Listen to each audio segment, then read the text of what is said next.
మానసికంగా చాలా కృంగిపోయి ఉంది. వారి మానసిక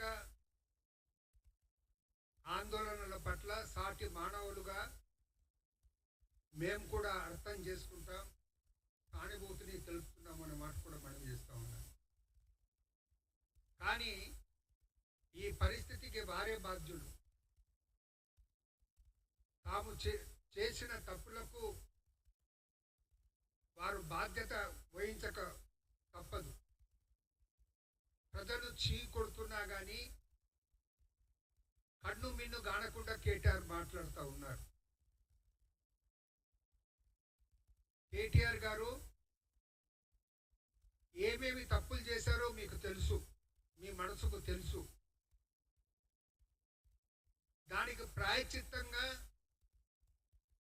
కొద్ది రోజుల పాటు మీరు మౌనంగా ఉంటే ప్రజల్లో మీ గురించి ఒక మంచి అభిప్రాయం ఏర్పడే అవకాశం కలుగుతుంది. కానీ మీరు మాట్లాడుతున్న మాటలతో ప్రజల దృష్టిలో మీరు రోజు రోజుకు చులకతైన విషయాన్ని మీరు గమనించడం లేదని మనవి చేస్తూ ఉన్నాం. మొన్న విడుదలైనటువంటి సోదరి కవిత గారు నిన్న హైదరాబాద్కు రావటం, హైదరాబాద్లో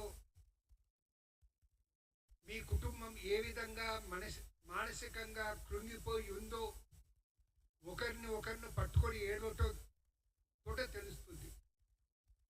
దాన్ని మేము తప్పు పట్టడం లేదు, మాకు కూడా బాధగానే ఉంది. ఎందుకంటే కవిత గారు ఏం చేసినా కానీ ఆమె తెలంగాణ ఆడపడుచు.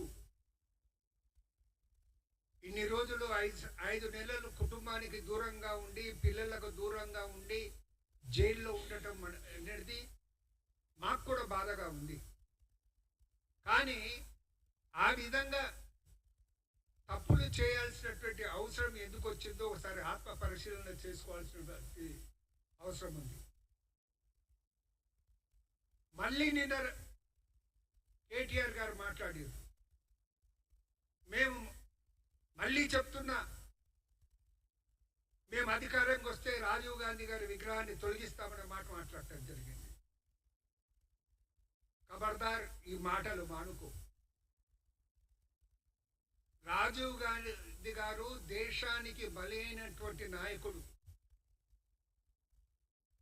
రాజీవ్ గాంధీ గారు చనిపోయిన రోజును ఈనాటికి కూడా యావత్ భారతదేశం తీవ్రవాద వ్యతిరేక దినంగా, యాంటీ టెర్రరిజం డేగా పాటిస్తుందనే విషయాన్ని మీరు మరవద్దనే మాట కూడా మనవి చేస్తా ఉన్నాం. అప్పటి నుంచి 1991లో రాజీవ్ గాంధీ గారు మే 21 నాడు చనిపోయిన నాడు నుంచి ప్రతి సంవత్సరం రాజీవ్ గాంధీ గారి వర్ధంతి సందర్భంలో మే 21న మన సెక్రటరియట్లో కూడా చీఫ్ సెక్రటరీ గారు సెక్రటరియట్ సిబ్బందితో తీవ్రవాద వ్యతిరేక ప్రతిజ్ఞ ప్రమాణం చేయించే ఒక సంప్రదాయం నడుస్తుందన్న విషయాన్ని మీరు మరవద్దన్న మాట మనం చేస్తా ఉన్నాం. ఏ వ్యక్తి అయినా సహజమే, మానవ సహజం, తప్పులు చేసి ఉండవచ్చు.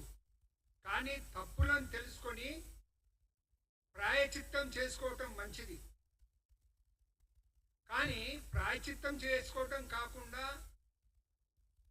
మౌనంగా ఉండటం మాని అవాకులు చవాకులు పేలటం మానితే మీకే మంచిదనే మాట మనం చేస్తా ఉన్నాం.